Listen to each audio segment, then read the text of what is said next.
భారత్ మహిళా క్రికెట్ జట్టుకు భారీ నజరానా. విశ్వ విజేతగా నిలిచిన భారత్ మహిళా క్రికెట్ జట్టుకు బీసీసీఐ భారీ నజరానా ప్రకటించింది. క్రికెట్ జట్టుకు 51 కోట్లు ప్రకటించినట్లు బీసీసీఐ కార్యదర్శి దేవజిత్ సైకియా వెల్లడించారు. వన్డే వరల్డ్ కప్ ఫైనల్లో దక్షిణాఫ్రికాపై భారత్ 52 పరుగుల తేడాతో విజయం సాధించి 39 కోట్ల ప్రైజ్ మనీని సొంతం చేసుకుంది. 47 ఏళ్ల సుదీర్ఘ నిరీక్షణకు తెరదించుతూ హర్మాన్ సేన ఛాంపియన్గా అవతరించింది. కార్తీక మాసంలో స్ఫటికలింగానికి పంచామృతాభిషేకాలు. తాడేపల్లిగూడెంలోని ఆదిశంకరాచార్యుల మఠంలో కార్తీక మాసంలో భాగంగా అరుదైన స్ఫటికలింగానికి పంచామృతాభిషేకాలు ఆదివారం నిర్వహించారు. హిందువులకి అత్యంత పవిత్రమైన ఈ మాసంలో స్ఫటికలింగ దర్శనం సర్వపాప సంహారమని భక్తులు విశ్వసిస్తారు. ఇక్కడ ఆదిశంకరాచార్య విగ్రహానికి కిరణీషేకం కూడా చేశారు. ఆలయ పురోహితులు శ్రీ రామం బ్రాహ్మణ్యంలో ఈ అభిషేకాలు గావించారు. పాపికొండల్లో మళ్లీ బోటింగ్ ప్రారంభం. భారీ వర్షాలు, వరదల కారణంగా నిలిచిపోయిన పాపికొండల బోటింగ్ సేవలు తిరిగి ప్రారంభమయ్యాయి. ఆదివారం పోలవరం ప్రాజెక్టు సమీపంలోని గండిపోచమ్మ వద్ద 103 మంది పర్యాటకులు 2 బోట్లలో విహారయాత్రకు వెళ్లారు. కార్తీక మాసం కావడంతో పర్యాటకుల తాకిడి పెరిగే అవకాశం ఉంది. సాధారణ వాతావరణం నెలకొనడంతో అధికారులు బోటింగ్కు అనుమతిచ్చారు. అన్నమయ్య జిల్లాలో ఫ్లెక్సీ కలకలం. అన్నమయ్య జిల్లా రైల్వే కోడూరులో ఫ్లెక్సీ కలకలం రేపుతోంది. వడ్డీ వ్యాపారుల ఒత్తిడి తట్టుకోలేకపోతున్నానని మోహన్ రాజ్ అనే వ్యక్తి ఆవేదన వ్యక్తం చేశారు.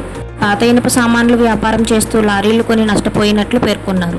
ప్రస్తుతం వ్యాపారం కుదుటపడడంతో అప్పులు తీరుస్తున్నట్లు చెప్పారు. కొందరు వ్యాపారులకు అప్పులు చెల్లించినా బాండ్లు ఇవ్వకుండా వేధిస్తున్నారని వాపోయారు. అందుకే వడ్డీ వ్యాపారుల బాధ తట్టుకోలేక కారుణ్య మరణం ప్రసాదించాలని ఫ్లెక్సీ ఏర్పాటు చేశానన్నారు.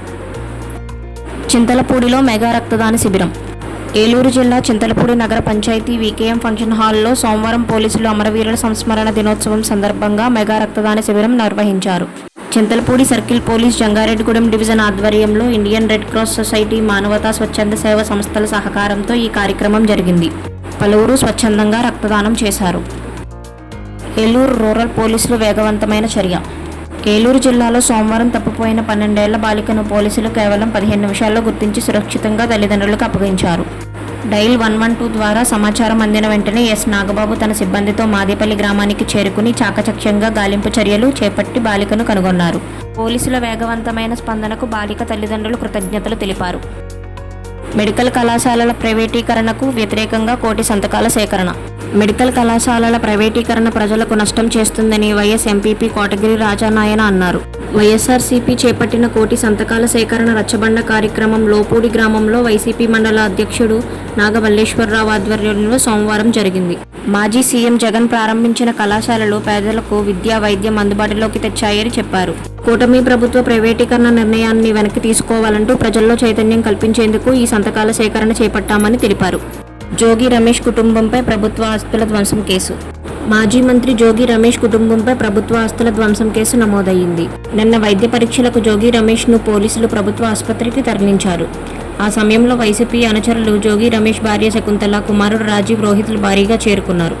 ఆసుపత్రిలో వెళ్లేందుకు ప్రయత్నించగా పోలీసులు అడ్డుకున్నారు. దాంతో ఆసుపత్రి అద్దాలు, ఫర్నిచర్ ధ్వంసం చేశారు. పోలీసులు, వైసీపీ నేతల మధ్య తోపులాట జరిగింది. దీనిపై పోలీసులు కేసు నమోదు చేశారు. రేపటి నుండి పేరుపాలెం బీచ్కి రావచ్చు. మొగల్తూరి మండలంలోని కేపీపాలెం, పేరుపాలెం బీచ్లను ఆదివారం ఆర్డీఓ దాసిరాజు సందర్శించారు. తుఫాన్ కారణంగా సముద్రం అల్లకల్లోలంగా ఉండడంతో పోలీసులు పర్యాటకులను బీచ్లోకి అనుమతించడం లేదని ఆయన తెలిపారు. అయితే మంగళవారం నుంచి పర్యాటకులను బీచ్లకు అనుమతించేలా చర్యలు తీసుకోవాలని అధికారులను ఆర్డీఓ ఆదేశించారు. ఇంతటితో న్యూస్ సమాప్తం. ధన్యవాదములు. మరిన్ని లైవ్ న్యూస్ అప్డేట్స్ కోసం వీకేఆర్ ఛానల్స్ని సబ్స్క్రైబ్ చేసుకోండి.